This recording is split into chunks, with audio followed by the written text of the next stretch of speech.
छोटी छोटी बड़ी बातें। जी हाँ, इस वीडियो में हम उन छोटी छोटी बातों की चर्चा करेंगे जो कि कविता लिखते समय बहुत बड़ी होती है। आइए शुरू करते हैं। उससे पहले आपसे यही कहना चाहूँगा, अगर आपकी लेखन सीखने में रुचि है तो ये चैनल आपके लिए है। पहली बार जो लोग ये वीडियो देख रहे हैं और चैनल को सब्सक्राइब नहीं किया है, ज़रूर कर लीजिएगा और इस चैनल का वीडियो सेक्शन देख लीजिए। लेखन सिखाने से संबंधित अब तक बहुत ज़्यादा सामग्री अपलोड हो चुकी है। आइए शुरू करते हैं छोटी छोटी बड़ी बातें। देखिए, यहाँ कुछ ये शब्द मैंने लिखे हैं: पति, पशु, गति, बुद्धि। इस तरह का कोई भी ऐसा शब्द जिसका समापन छोटी मात्राओं से हो रहा हो, जैसे पति तो यहाँ त पर लघु वाली मात्रा लगी हुई है, पशु यहाँ भी लघु की मात्रा लगी हुई है, गति इसमें भी छोटी वाली मात्रा लगी है, छोटी ई की मात्रा, बुद्धि इसमें भी छोटी ई की मात्रा लगी हुई है। तो ये शब्द या ऐसे कोई भी शब्द जिनमें छोटी ई की मात्रा, छोटी ऊ की मात्रा इत्यादि लगी हुई हो, तो उन शब्दों का प्रयोग कविता लिखते समय, आप कहानी के लिए ये बात नहीं है, कविता लिखते समय कविता के पद के अंत में या चरण के अंत में जहाँ पर आपको यति लेनी है, ठहराव लेना है, वहाँ नहीं करना चाहिए। क्यों नहीं करना चाहिए, अब देखिए हमने एक पंक्ति लिखी। उदाहरण के लिए मान लिया कि आप ये कविता में इस तरह से कोई पंक्ति लिख रहे हैं: मानव मत बन जा पशु। कह सकते हैं हम लोग, कविता में इस तरह से कहा जाता है।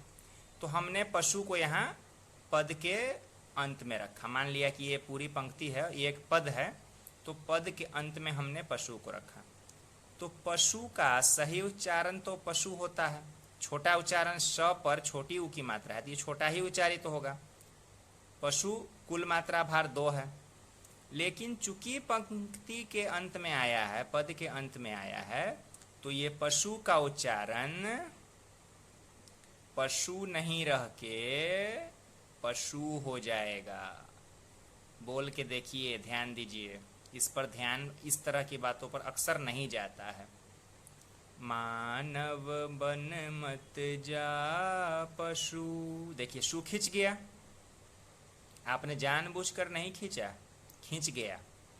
तो हमको ये उच्चारण रखना है, ये नहीं करना है, लेकिन यही हो जाएगा।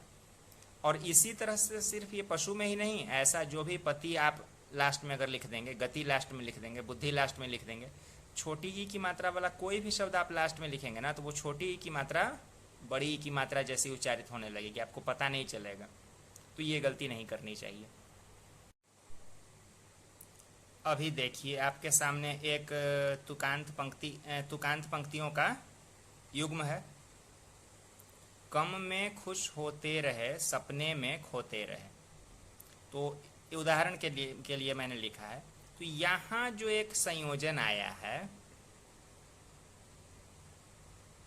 कम में, यहाँ म पर शब्द पूरा हुआ, अगला शब्द में आ गया। तो इसको अगर आप सीधे पढ़ेंगे ना, जब फ्लो में आप पढ़ना शुरू करेंगे, तो ये कम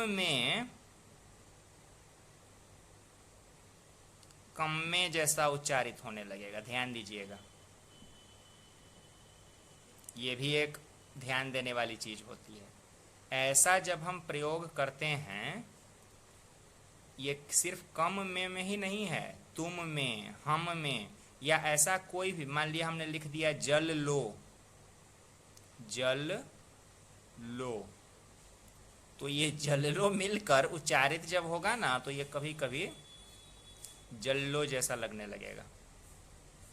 ये हो जाएगा, जल लो जल्लो जैसा हो जाएगा। आपने देखा नहीं है, कॉमेडियंस भी होते हैं, वो कर लो को कल्लो बोल देते हैं, तो वो तो हंसाने के लिए बोलते हैं। जब हम लिख रहे हों तो इस तरह का प्रयोग करने से भी हमको बचना चाहिए। कविता लिखते समय, कोई छंद लिखते समय कभी भी पद का आरंभ जगन से तो खैर नहीं ही करना है, जब तक कहा नहीं जाए, वो तो आपको मैं अक्सर बताता हूँ। लेकिन किसी ऐसे शब्द से भी नहीं कर देना चाहिए जो बोलने में जरा जटिल सा लगे। जैसे आप ये शब्द देखिए, अनिर्वचनीय, तो ये उच्चारण करने में थोड़ा लंबा पड़ता है। तो इस तरह से शब्द को अगर आप आरंभ में ही डाल देंगे तो शुरू में ही आपको बोलने में थोड़ा अटकने का, रुकावट का सामना करना पड़ सकता है।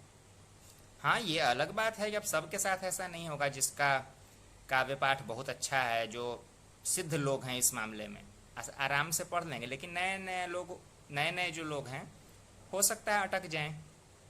तो अगर आप मंच पर हैं और शुरू में ही थोड़ा अटक गए, जबान अटक गई, तो अच्छा नहीं लगता। इस तरह से कोई भी लंबे शब्द, अनिर्वचनीय या इस तरह से कोई भी और शब्द हो जो लंबा पड़े, पढ़ने में थोड़ा रुकना पड़े, उसका प्रयोग आरंभ में नहीं करना चाहिए। आशा है वीडियो पसंद आया होगा। छोटी छोटी बड़ी बातें अच्छी लगी होंगी। वीडियो अगर अच्छा लगा हो, बातें पसंद आई हो, लाइक ज़रूर कीजिए और अपने मित्रों के साथ शेयर भी। मिलते हैं हम लोग अगले वीडियो में फिर किसी नए विषय के साथ।